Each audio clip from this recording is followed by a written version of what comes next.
You may have heard recently that during allegations of corruption, FIFA decided to release their own dramatised version of the organisation's history, something they've entitled United Passions. It's been described by FIFA as open, self-critical and highly enjoyable. So enjoyable in fact, they haven't decided to release it in the UK, so I had to travel to France to buy a DVD copy. My verdict? 5 stars. Why? Because if you, like me, love football, hate FIFA and love this clip of Sepp Blatter falling over, United Passions is the greatest comedy movie of 2015. Be warned, there's spoilers ahead. So where do we begin? Well, United Passions tells the story of the trials and tribulations of FIFA's history over the past century. Out of its 20 million estimated budget, FIFA produced around 17 million, and while watching the film, this becomes really apparent. Who the hell is that? Jules Rimet. He's the president of some federation that nobody even knows. A world championship. He's mad. No. He's a visionary. The sport is spotless. But due to this script control, it's made most parts of the film comedy gold, such as Blatter doing what looks like a dodgy drug deal with Adidas in a motorway service station. We have balls, jerseys, tracksuits, socks, shoes.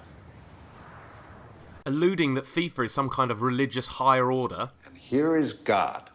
And God intervenes and puff, some gold. Is that cheating? But you're not God. You think so? Go on. And this confusing montage where Seb and Havilange go off raising funds for FIFA by jetting off around the world, signing deals and being poorly green screened into archive footage.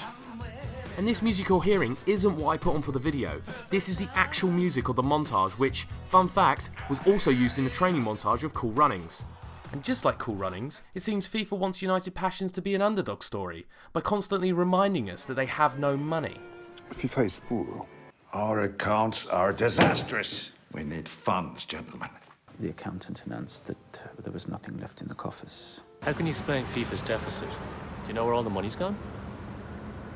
I can tell you where the money's gone. How about lavish dinners, swimming pools, this Renault Alpine, and even taxis in 1920? A post-war era where owning a loaf of bread was seen as being a little posh. How can we see FIFA as underdogs in this film while they have board meetings in a Swiss country retreat? To its credit, the film does touch on bribery. But in the form of Blatter sitting in some kind of evil villain's war room telling FIFA members he knows about the bribery within the organisation and that the members are very, very naughty. We will play by my rules now. But it seems bribery has been a core of FIFA right from the start, as depicted in this early scene where the first FIFA president is filling his fat face with ice cream, while Uruguay tell him they have unlimited funds to host the first World Cup. We have unlimited funds, Mr. Rimet. Unlimited. The first World Cup. Uruguay. Which sounds slightly familiar. It feels like the only reason that this film was made was so that Blatter could use it as evidence in a no doubt future court case. No, I haven't taken bribes. Have you seen United Passions? It's a film about FIFA, produced by FIFA, and script edited by FIFA, but it proves that I am in fact the hero in all of this. And this is it.